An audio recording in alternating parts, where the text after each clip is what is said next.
In this section of the tutorial, what we're going to do is we're going to create the features that will hold the CO2 cartridge, as well as creating the front and the rear wings. So first of all, we're going to start off by clicking on that back planar face. I'm going to create a sketch there. And again, what I'd like to do is define that profile by using the line command. So I'm going to use the gesture option to get into the line command. Select that top edge. Now what I'm not going to do is I'm not going to define the geometry with dimensions while I'm sketching. I'm going to do that later. So once the geometry is sketched here, let me pan this up here a little bit. The next thing that I would like to do is you'll notice here I have 3 dimensions that are required. So right now the geometry here, as you can see, I can click and drag and I can move the geometry horizontally here and vertically. Now first of all, what I'd like to do is I'm going to add a vertical constraint that will define the center point to the midpoint. Now it doesn't matter if I would select this midpoint or this one, it's just going to line those points vertically. So again, general dimension command, and this is why I did not add the dimension at the beginning here while I was sketching, because I want that dimension to be defined from the bottom. So I want that to be 30 millimeters. Now I want the radial dimension here to be 14. Now that fully defines this sketch. So again, I'm going to finish out of the 2D sketch. So now I'm going to use the view cube to change my perspective here. So very simply, by selecting on those vertices, you can see it changed. So next what I'd like to do is extrude this out. So again, I'm just going to select on the geometry from the mini toolbar, create extrude, select the profile. Now you can see that the direction is going the wrong way. And again, you can just select on that arrow and change the direction. You can also do it from the mini toolbar. Or if you want, you could also do it from the dialog boxes. Here, I'll just change it to direction 2. And I'm going to change its value here to 80 millimeters. And go ahead and click on OK to create that feature. So next what I want to do is I want to create the profiles for the front and the rear wings. Now what I'd like to do is sketch that right in the middle of the geometry. And I can simply do that by expanding the origin folder in the browser.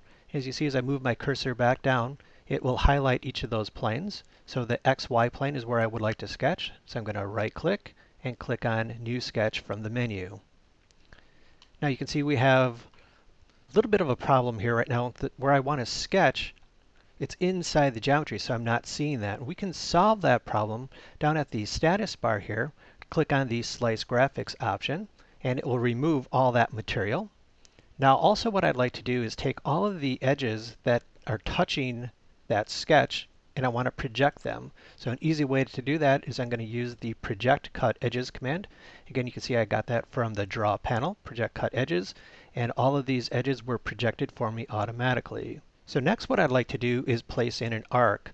So from the Draw panel, I'm going to come back down from the list and I want to select on Arc Center Point. Now let me zoom up here so it's a little bit easier to see. For the first point, I'm going to select the center point of the hole. For the radius of the arc, I'm going to type in 17.5, tab. Now for my first point, I'm going to select the bottom horizontal edge.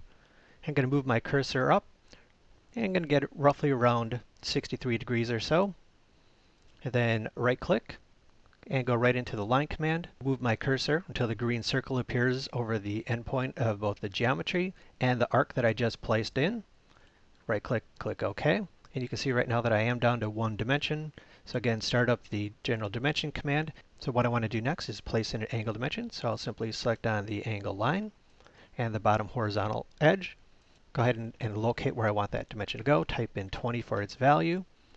And you can see that the geometry is fully constrained. So now I'm just going to pan over.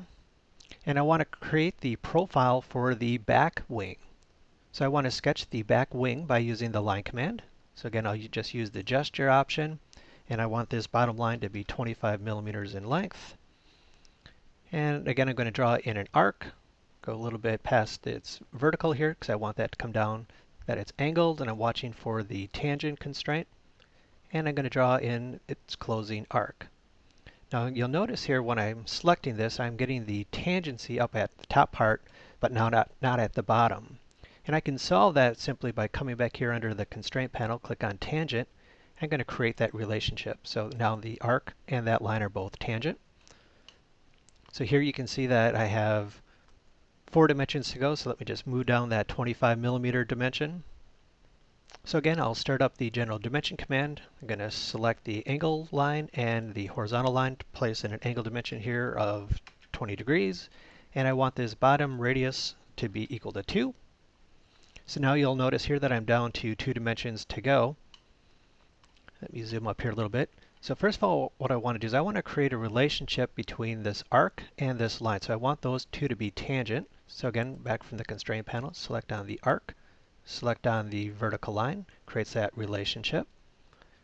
And again, what I'm going to do now is I'm going to exit out of the command by pressing the escape key and drag this back down.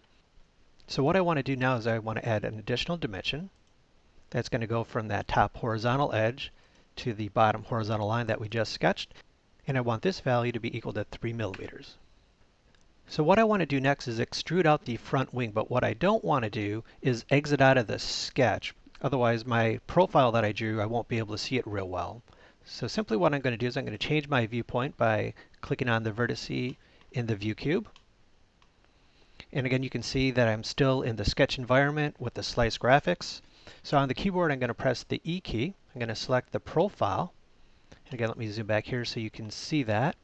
So next what I want to do is I want to change how this feature is going to be created. So from the mini toolbar, I'm going to change this to the symmetric option, meaning that the overall value here is going to be split in both directions. So I want to change its value here to 70 millimeters and go ahead and click OK. And you can see that that feature was created. Now what I could have done is created both the front wing and the rear wing in one feature. However, the problem with that would have been in my browser, they both would have been listed as one feature. So if I want to go back and make changes later, it would have been a little bit harder to go back and do that. So what I need to do is I'm going to share that sketch because as you can see, it's no longer visible what I just drew for that back wing. So I'm going to right click on Sketch 5 and then from the menu here, click on Share Sketch. So now you can see that sketch is visible. And just what we've always been doing here is we're just going to select on the geometry, create extrude, select the profile, and just what I did before, I'm going to change this to symmetric and go ahead and click on OK. Now when I zoom back here again, you can see that that sketch is visible. So what I want to do again from the browser is I'm going to right click on that sketch and I'm going to turn off its visibility. So from the menu here, I'm just selecting on visibility. Now the last feature that we're going to create in this section is going to be a hole that will receive that CO2 cartridge. So again, I'm just going to right click, click on hole from the marking menu. From the dialog box here, I'm going to change this to the concentric option. So for the plane, let me zoom up back here. So this is the plane that it's going to start on. Then it's going to be concentric to that edge. And I'm going to change the termination to distance. And I want the diameter here to be 19.5 millimeters. And I want the depth here to be 55 millimeters. Go ahead and click on OK. And that hole has been created. So as I rotate my viewpoint, you can see that that hole has been created. And then again, the last step, I'll just save the file.